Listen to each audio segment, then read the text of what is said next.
Hi everybody, welcome back to the Claremont Classic Garage. Today we're going to be doing a little work on our old Kubota B3030. Our Kubota B3030 is not really due for any service, but it does have a couple of things that need addressed. Number one, this tire keeps going flat. Now you can see now the tube, I can't fill it up with air now because the valve stem is gone. So I bought a new tube for it, and we're just going to pop the tire off, put a new tube in it, and see how that works. Another thing we're going to do is many years ago, I was mucking around with some kind of homemade implement, and when it came up, it smashed into our rear panel here. That has always drove me nuts looking at that, so I went to the dealer and bought a new panel. We're going to replace that. Then we're just going to kind of go over it from one end to the other, make sure everything's good, check everything, because winter is upon us and we need to be able to rely on this thing at any time. Oh, we got our set up on the old Coates 4040 here. So we'll break the bead and then pop it off and see what we got. Well, let's blow it up and see where it's leaking.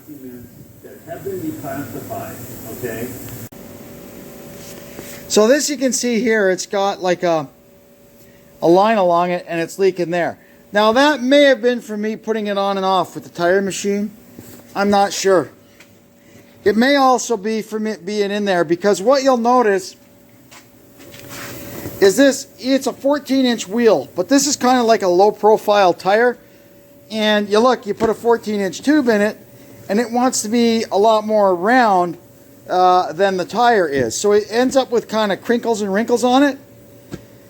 And I've had trouble with this one previously. So what I was trying to do was I went up to the auto parts place and I tried to get a 13-inch tube. I was hoping maybe I could stretch a 13-inch tube over the rim and it might work a little better, but he didn't have any. So I got another 14-inch tube, and unfortunately the 14-inch tube is even bigger because it does 14 and 15. So anyway, we're going to put another one in here and see what happens. Before we do that, I'm going to pull this tire the rest of the way off, make sure there's nothing inside it that could be cutting the tube, and we'll go from there. Alright, we got our valve stem puller all set up, and we got our tube sitting here. The tire was perfectly clean. Inside, all good, so I got the back bead back on. We'll go ahead and get the tube stuffed in and get the front bead popped back on, and then we'll blow it up. There we go, all fixed up. We'll see how long it lasts this time. Now, we're going to get started on this. Who knows what I have to take apart to get that panel out of there. So here's our new panel. Seems straightforward enough. Yeah, so we just take off these two lights. This pops out. Around here on the other side, the door for the little glove box or whatever is just held on with 3 screws. And then there's a few fasteners to hold this on, and out it should come. Well, I'm pretty sure I got all the nuts and bolts out. Yep. Out it comes, I think. This light had to stay on because I couldn't get up in there to get the last fastener. There we go. It is out. Have a look in here and make sure everything seems hunky-dory. It all looks pretty good, I'd say. So we'll go ahead, I'm going to assemble the lights onto the new panel before I assemble it to the tractor. I learned that from taking it apart. Well, new one looks exactly the same. That's darn good, isn't it? There we go. We got our lights mounted on. I'm going to go drop the panel into place now. That looks a lot better. Now, before I get too far, I'm going to make sure the lights work. Well, look at that. Perfect. Now that's a lot nicer, isn't it? Oh, I'm so happy now the back of my Kubota is not all smashed. That's beautiful. So under here we'll check the oil level, coolant level. Just have a kind of an eyeball on things. Battery looks good. At the back here we're going to check our oil level.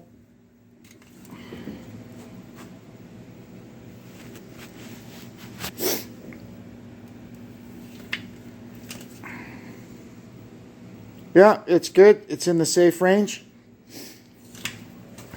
What about our front axle?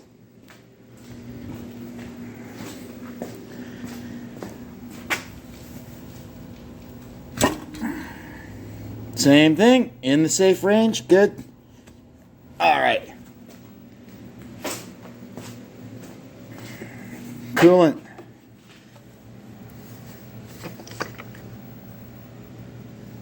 Yep, that's good. She's full. Can't really see in the overflow jug there, but engine oil. Give that a wipe.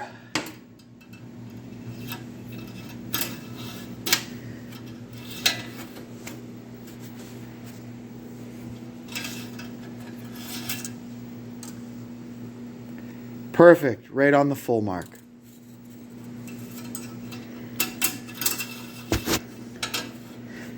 Belt tension.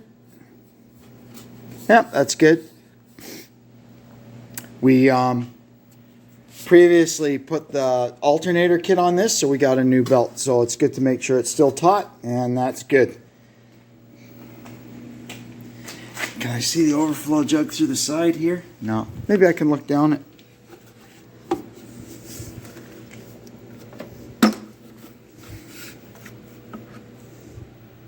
Yep, there's coolant in there. Good. Now I can't get the lid back on. Oh, bugger. Hang on. Now we'll check all our lights. Ignition is on. You can see the dash lights work.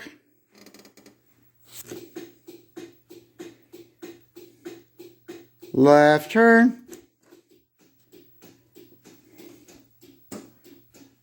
Right turn. You can see here the headlights are on. Let's check our tail lights. That one's on. That one's on. How about our rear work lights? Oh yeah.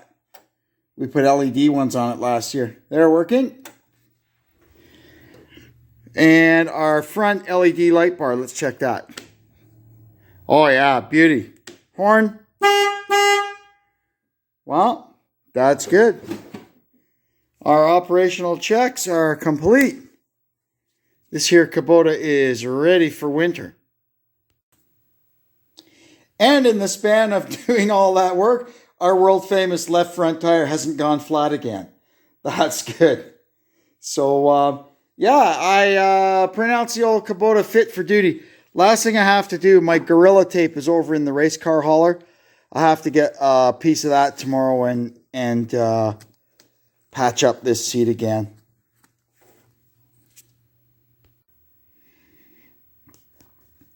So we've got the B3000 down here now. And the first thing I noticed, it needs either a battery or some charging system work. It was really, really lazy. I had to put the booster pack on it to get it going. And I let it run for 10 minutes and I shut it off. And then it barely started again. So we'll have to get it running and get the meter on it and see if the charging system is working. If it is, we'll have to run up to town and grab a battery. That'll be the first job on this one. All right, so let's see what happens here. It's showing 11.92 volts. Normally when they're just sitting here, you'd like to see about 13, right? So let's see what happens. Okay, we'll put the ignition on. Gave it a little glow plug. For a minute there. Uh-oh. Come on, I wish it would just catch. No, we're going to have to get the booster pack. All right, let's try again with the booster pack on. Give her some glow. Get the glow on.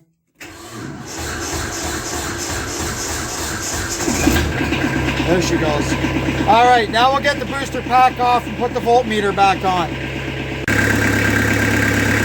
Well, there you can see it. It's charging at almost 14 volts, which is just fine. So we need a new battery. That's okay, really. I've had this tractor, I think this is the 5th year, the 4th year for sure. And this is the battery that was in it when I got it. So who knows how old it is. We'll just pop it out of here and we'll run up to town and get a replacement.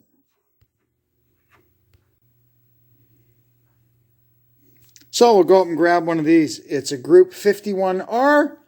I think it's just basically a Honda. I think it's kind of the same battery they use in Honda cars. So it should be pretty easy to get one of those. Well, there we go. I went up to the Wreckers and got this like 1-year-old battery for 50 bucks. Now, it's a Group 51, which is a Honda battery. The original battery in this was a 51R. So it sat in the other way and the terminals were here and here. Apparently, the people at the wrecking yard told me they're really hard to find, but they had lots of 51s. So I got a 51. Everything fits just fine. It's no worries at all. So I guess we'll try it out now. Close our switch.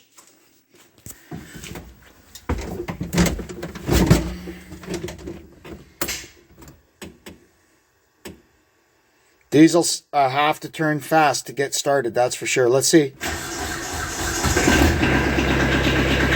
Beautiful.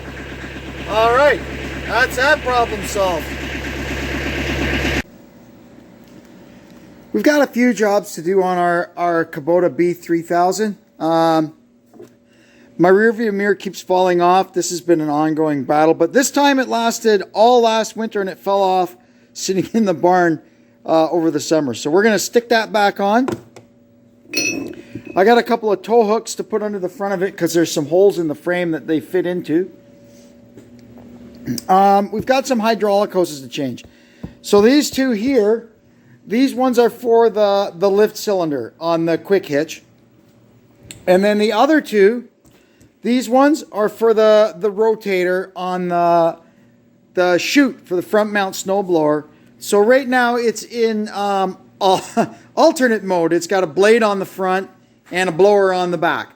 So once I get these jobs done, we're going to take it over to the barn and swap these out to get it into its normal configuration. This is kind of the backup configuration. If something went wrong with my front blower, I could set it up like this and get stuff done. This is still a pretty good system. I used that front blade quite a bit last winter and it works great. Although I never have used this snowblower that Deb and me rebuilt. So we'd have to see how that's going to work. I've been eager to try it. Well, there's our tow hooks installed. We got one on each side. These 3 holes were pre-existing in the frame. I didn't have to drill anything. I used grade 8 7/16 bolts to put them on. Now we're going to try and get this rear view mirror sorted out. Even though this thing has these 2 great big side view mirrors on it, I like having a rear view mirror in it. Right up in that top corner of the windshield there, I can see out the back when I'm working down around the road.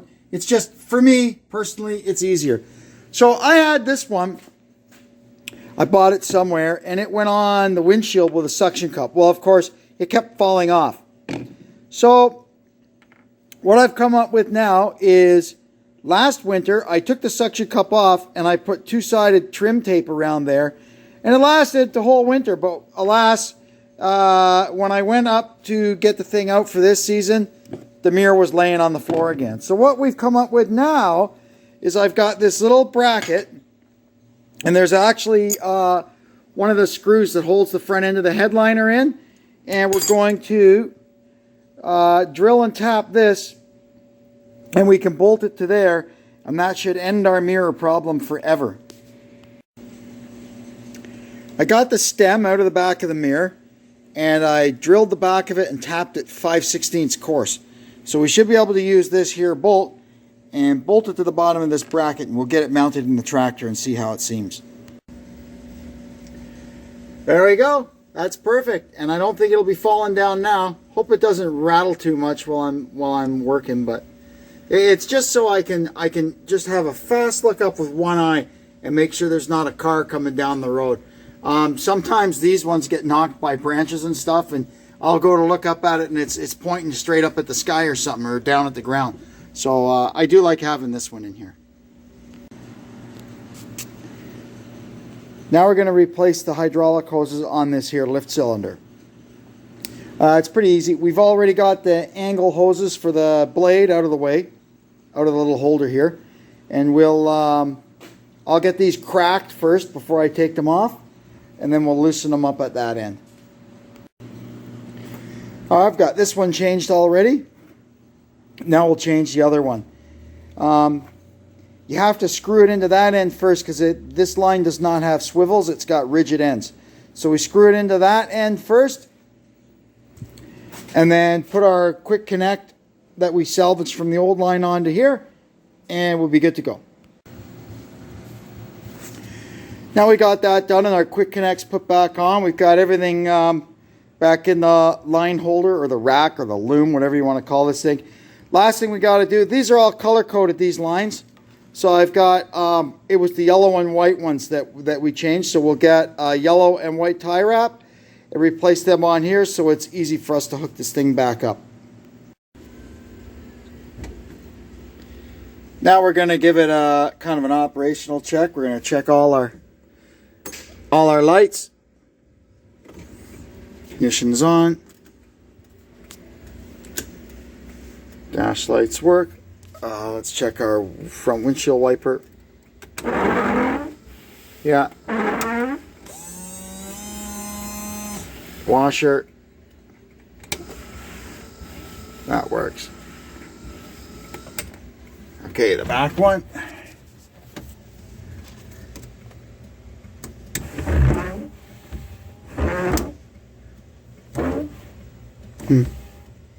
See, the washer on the back doesn't work.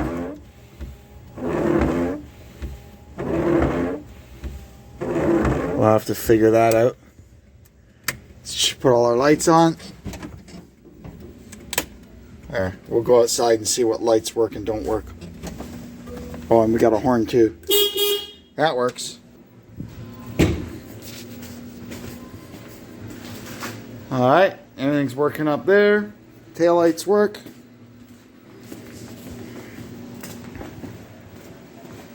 On the front. Everything working on the front. Oh, we got to try put our beacon on. Let's see. The switch for that is right here. There's our beacon. Good. Okay, now I remember. This thing, the way this is set up.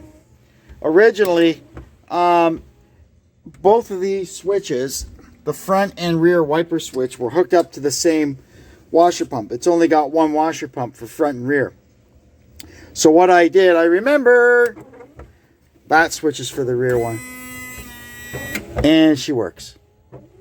Good. Perfect. I've hardly ever even used that, but it's there if we need it. And this is the rear defrost. I would assume that works. It lights up anyway. Now we'll go over it like we did on the other one and check our belts and fluids and all that stuff. And she'll be good to go. So now we're going to go ahead and switch it over from backup mode, which is blade on the front, blower on the back, to normal winter mode, which is blower on the front and blade on the back. I'm going to go away, and when I come back, it'll be all done. There we go. We're back in normal mode. Now, all I've got left to do is change these two hydraulic hoses for the rotator. Same procedure as when we changed those two. Now that that's done, I went around and I hit all the lubrication points, including checking the oil level in the gear case in the snowblower. That all checks out. All we got to do now is crank it up And make sure we've got all our rotators rotating and deflectors deflecting. Let's see, let's try the deflector hood.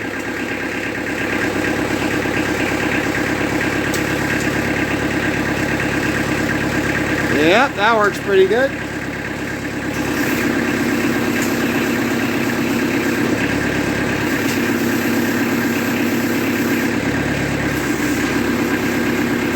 Good.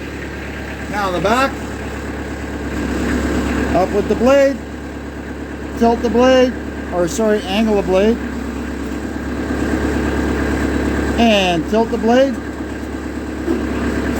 Yeah.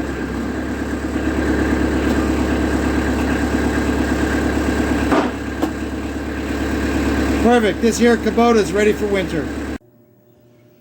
Well, there you have it. Our two Kubotas are ready to go for the long, cold, harsh Canadian winter ahead of us.